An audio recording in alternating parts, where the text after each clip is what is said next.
Hello everyone! Recently I was craving Auntie pretzels, so I was doing some research around on their website, and I realized they have this. It's a homemade pretzel bucket, and you can just make their famous pretzels with all the ingredients in this bucket. So let's go ahead and open this up. Alright, let's go ahead and open up our package. It says it's packaged safely by Jin, so I guess that's the person that packaged it, and it said packaged safely with love and gloves. So that's very good, so it's not going to be any virus on here or anything bad that we don't want. So it says it comes with this instruction booklet, so I'm going to save that for later. It also comes with salt and cinnamon sugar. See, I think this is kind of interesting. I guess you can make either salted pretzels or cinnamon sugar pretzels. Personally, I prefer salted. But here is our dough mix. So it looks like there might be some flour, and I'm not sure what else is in there. Their signature dough mix. And we have some baking soda. That looks like a lot of baking soda. I guess that's for something besides the dough. And we also have some yeast. So let's just go ahead and get started because I'm getting really excited now. The first step of our pretzels will be dissolving this yeast that we have in 1 1/4 cups of lukewarm water. They said that lukewarm is around 100 to 110 degrees Fahrenheit. I have my water at 107 degrees Fahrenheit, so I think that is like the perfect temperature for dissolving our yeast. And right now, I'm just going to go ahead and use our spoon to mix this into our water. And then we're going to let it sit for around 2 minutes. Alright guys, we're going to go ahead and pour our yeast mixture into our bowl because it has sat for 2 minutes. So that is good. It's nice and dissolved. And we're going to go ahead and add our dough mix to that. And what's really handy about it is they put these in Ziploc bags so you don't have to bother tearing any bags open. So we're just going to go ahead and pour this in here. And I'm putting it into my stand mixer. And we're going to use the dough hook attachment on low speed. And then we're going to slowly raise it up to medium speed once it is fully combined, just to give our dough a nice stretchy texture. I'm just going to go ahead and pop our dough hook attachment in now. And then I'm going to turn it on low speed. There we go. That's nice and connected, so we're going to want to raise it up and turn it on low.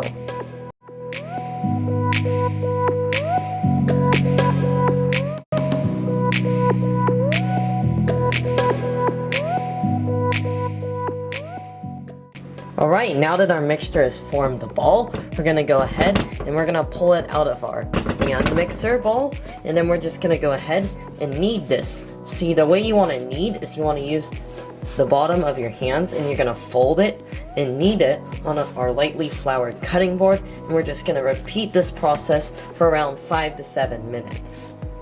Now that our dough has been kneaded for around 7 minutes, I'm going to go ahead and place this in our bowl, and I'm going to go ahead and I'm going to cover it with our greased saran wrap. So this is going to keep it from sticking to the top of the wrap, and it will also help us trap our hot air inside because I'm going to put it in our warm oven. And the only thing about greasing it though is it's very hard to stick to the bowl, but that should be good enough because we just don't want our dough to get too dried out. Alright, we're just going to go ahead and put our dough in our warm oven. There we go. So we're just going to go ahead now and set our timer for around 30 minutes, and I'll check on it then. Alright, it's almost time to take our dough out. Before we do that, I'm going to make our baking soda and hot water mixture. So this is 4 cups of very hot water, and we're just going to go ahead and dump our baking soda in here.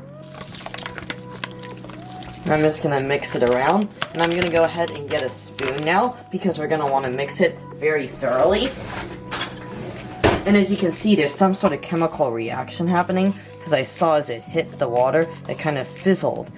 It almost reminds me of baking soda and vinegar, but slightly less violent. It almost reminds me of carbonated water. Like, look at that, it's all fizzy now. And we're just going to want to mix this in thoroughly until it dissolves all the way. And then this will be used to dunk our finished pretzels into before baking it. And there we go, our solution is now dissolved, so let's go ahead and pull our pretzel dough out of the oven. Alright, now we're going to go ahead and cut our dough. It should be around 7 inches long and 1.5 inches wide. So I'm just going to cut it around here. And that should be good enough. It doesn't have to be super exact, just around that measurement. And right now we have this big long piece, so we're just gonna kind of pull it and stretch it out like that. And then we're gonna go ahead and we're gonna roll it on our countertop. And we're gonna start at the middle and kind of pull out from the sides.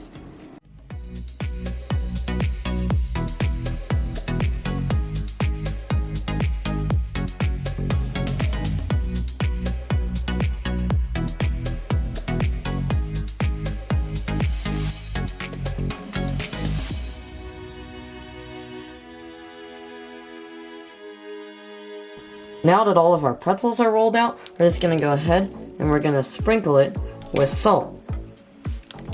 And we're not gonna wanna put too much on here because they do tend to get very, very salty. However, I'm not sure how much salt was in our batter or dough because I did not make it completely from scratch. Anyways, there we go. That should be enough salt for that one. We're just gonna go ahead and finish salting all of our other pretzels.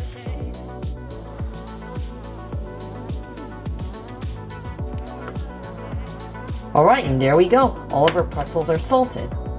Let's go ahead and put our pretzels in the oven right now.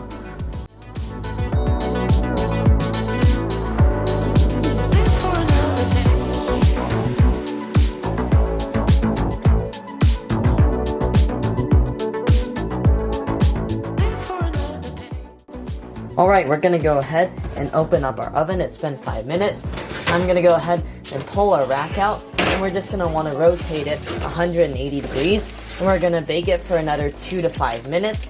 However, it is getting quite brown, so I think I'm gonna set our timer for around 2 minutes. Alright, it's time to take our pretzels out. It's been around 3 minutes because I set the timer for 2 minutes, but I decided it needed an extra minute. And look at this, they're wonderfully golden brown now. Alright, the last step for our pretzels before we try it will be just to heavily brush them with butter. And this will give our pretzels a nice glossy look to it and add a very buttery and delicious flavor. So we're just going to go ahead and use our silicone brush just to spread it on.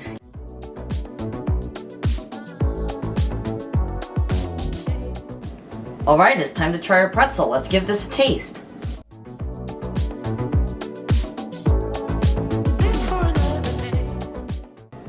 That is fantastic. That reminds me exactly of an Auntie Anne's pretzel. If I were to compare it side by side, I would not be able to tell the difference. The brown is perfectly brown. It's not too burnt, and it's not too light. It has that same toasted flavor that you get from an Auntie Anne's pretzel.